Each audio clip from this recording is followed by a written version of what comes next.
البلد يعيش مأساة. نحن بلبنان خلينا نكون واضحين، السلطة للشيعة. بدك ترحم أولادك، اعرف مرضك وين. مرضك اللي فوتك بدهليز الحرب في كل مكان. حروب في وجه من هذه الحروب؟ لمصلحة من هذه الحروب؟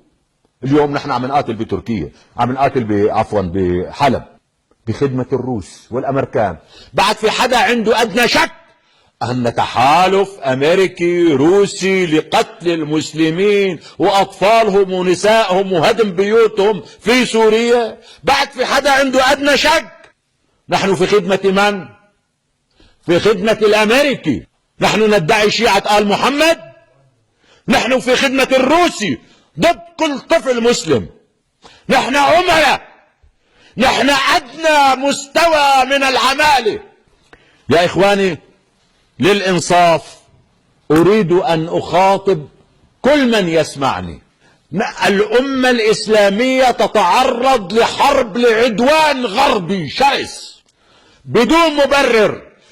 أنهم يحاربون الإرهاب والله أنهم يكذبون. هم صنعوا هذا الإرهاب فقط ليحاربون باسمه. هم صنعوا هذا الإرهاب لينهبوا بلادنا باسمه، ليقتلوا أطفالنا باسمه. حلب اليوم تدمر كبرلين. الطائرات لا تغيب عن سمائها، يقصف أطفالها ليلا نهارا.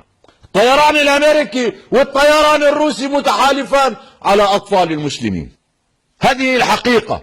إذا كان في شريف، إذا كان في واحد يؤمن أن لا إله إلا الله فليتب، ليعود عن غيه، ليرجع إلى ربه. لا يكون أداة في يد الأمريكيين والروس، لا يكون خائنا لأهله، لا يكون عدوا لأطفال المسلمين، لا يكون عدوا للقرآن ولنبيه. من يكون مع هؤلاء إن كانوا أمريكان أو روس أقسم لكم بالله عدو ندمر بلادنا في خدمة الآخرين.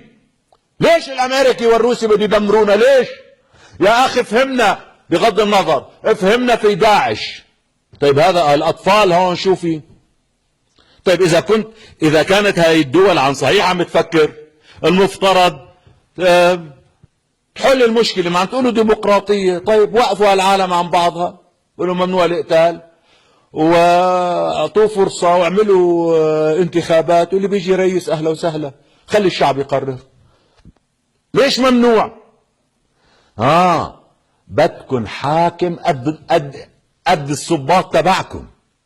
بدكن حاكم مثل حاكم بغداد، حرامي يمزق يقتل ينهب ويعطيكم وانتم عايشين. ما بدكم حكام لإلنا هيك. ولهذا حاكم مثل أردوغان تعملوا عليه انقلاب. في كلام شعبي منتشر جدا انه كانوا مجهزين طيارات فيها دولارات بالمليارات وفيها ايضا سبائك ذهبية، على اساس اذا كمشوه او قتلوه لاردوغان بيجي يقولوا كاين هربين وكمشنيه ليكو سرق البلد وفيلل. قام هو شيلهم واخذهم على خزنة الدولة. هلا المصاري منين جاية؟ بعضهم عم يشير الى بعض الدول العربية.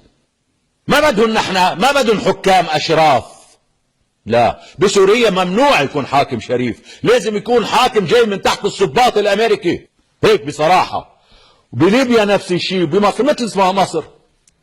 بدك تركض لعند الروسي تصير خادم لإله، بدك تركض لعند الامريكي تصير خادم لإله، ثم بالتالي كلكم تتآمروا على الرجل وبتدكوه بالحبس، قالوا صار مجرم، بتجيبوا ضابط اسرائيلي 100% ليحكم مصر، تنبسطوا كلكم. هلا ما حدا يقول لي لا نحن كنا ضد مرسي. كنتوا ضد مرسي وكنتوا شركاء في الانقلاب عليه، وطبلتوا وفرحتوا كتير وقت اللي دكوه بالحبس، وهلا كنتوا فرحانين ولو لو اردوغان كان راح على الحبس او على الموت او على المقبره.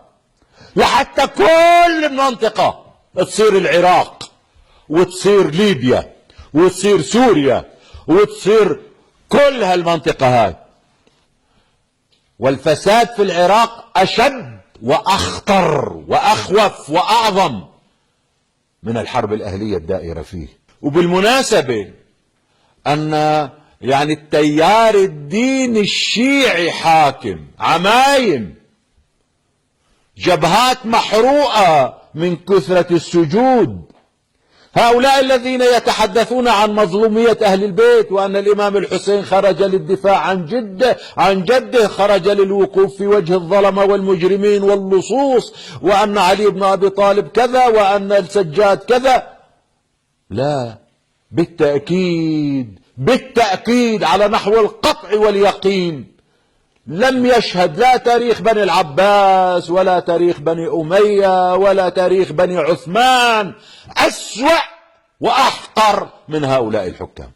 وإذا كان الإمام الحسين قال طاب الموت واستشهد دفاعا عن المسلمين في وجه حكم ظالم كحكم يزيد لا زال أقل منكم شرا وفسادا بكثير.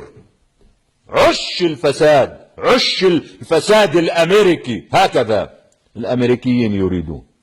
الحقيقة نحن باسم التشيع وباسم التسنن نسكت عن كل الآثام، نسكت عن كل الجرائم، نرتكب كل الحماقات، ندمر بلادنا، نقدمها سائغة لكل كلاب الأرض فقط لأنه أنا شيعي وأنت سني. نحن نعرف أفسد من عليها حكام العراق. أفسد نظام، أحقر نظام، أشنع نظام هو النظام العراقي. طبعا يعني هلا لا تقول بأنه العراقيين ما فيهم رجال وما فيهم كرامات وما فيهم أمان، لا، بس الأمريكي في بلادنا يريد أن يكون الحكام هكذا، لصوص، قذرين، سفه.